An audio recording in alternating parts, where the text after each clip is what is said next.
Hey guys. Okay, so today is the first new version of Hoerner Happy Hour in which I'm going to talk about a specific topic and do a training on it. So this is going to be super quick. I'm going to try and keep these short and sweet. One topic, simple. I won't be answering questions. Remember, questions like the way that we used to do Hoerner Happy Hour will be answered in the new Cycle Circle Champions mentorship group. So if you're interested in getting some more help, getting some more coaching, that's where you want to go. Otherwise, I'm just going to talk through this, give you as much as I can in a little snippet, and then we go from there. So today, I want to talk about transitions between songs, between drills.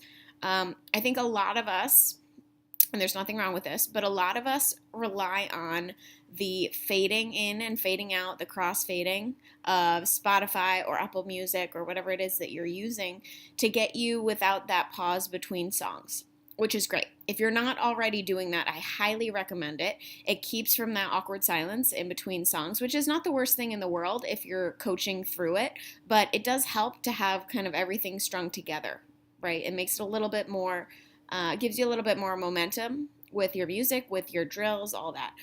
So a couple things here. Transitioning. So often you will have the same drill over a few songs. So maybe you're doing one heavy hill and you linked a bunch of songs together. Maybe you're doing some intervals and you needed some extra songs to get lengthy enough, or maybe you want a difference in the energy of the drill that you're doing, so you add a different song on at the end. Whatever it is, you might have a drill that spans across multiple songs. So that's a lot easier to keep that momentum going, right? Because you're basically just using the songs as background, and you're guiding them through it as you go. So you're not going to have that awkward pause, really, because you're going to be working through the drill. If you're going from song to song and you use your music like I do to kind of guide the actual terrain that you're on, it will change. So when a song transitions in and out, you're probably going to be changing your drill or your segment of your class, whatever it is you're working on. I think it's important that we learn how to transition in a way that doesn't totally distract our riders and cut the momentum and cut the energy. So a lot of us have the tendency, especially if you're working through class and you're getting tired, you might want to, after a really hard drill, sit up from the saddle and take a breath and just like chill. I totally get that. And we allow our riders to do that, right? They need breaks. Sometimes that's fine. But when you push back from the handlebars and you give them that break in the energy, that break in the momentum, they're going to take a break whether they need it or not. So be wary of that. If you're doing that in between every single song, then your riders are also going to do it because they're going to mirror you. And it really, like I said, it really breaks the energy, it breaks the momentum, and you don't want to do that between every single song because you want to keep that build, right? You want to keep the mood, you want to keep totally in control of your room. When you cut out, so do they, and they're going to stop listening for a second, they're going to take a break. So I highly recommend that you focus on that transition piece and know what's coming next. You know what's coming next. You built the playlist, you built the entire class profile, you know what's coming in the next song. Think about it before you get there so that you can prepare them for it before they get to it.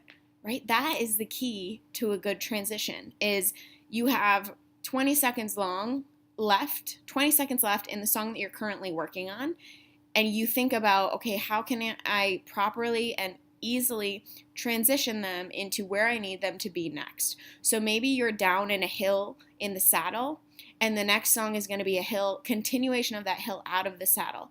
You start to get them to maybe add a little resistance as that first song is ending, and then slowly transition them out so they are out of the saddle by the time that next song starts. Something like that. So I think it's really, really cool to see, and you can start paying attention to this as you go to other instructors' classes. Instructors that are really, really good have really good transitions. You won't even realize how many songs there were. You won't realize how many different drills there were because it's so seamless. It's just a perfect flow, and you don't even notice it. The momentum just takes you all the way through. So I do think it takes some practice. It takes some preparation, and it will take some time. So, like, give yourself a chance to get used to focusing on these transitions. And just next class you have, see if you notice what you're doing in between each song and see if you can make it a little bit better. And see if you can keep your riders engaged and what you can do to kind of smooth out that rocky piece of hopefully not too much silence, but a little bit of a down dip.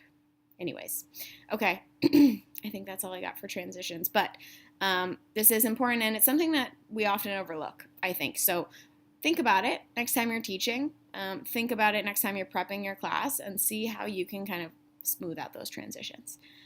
Okay, guys, that's all I got for you today. Have a great rest of your day. Bye.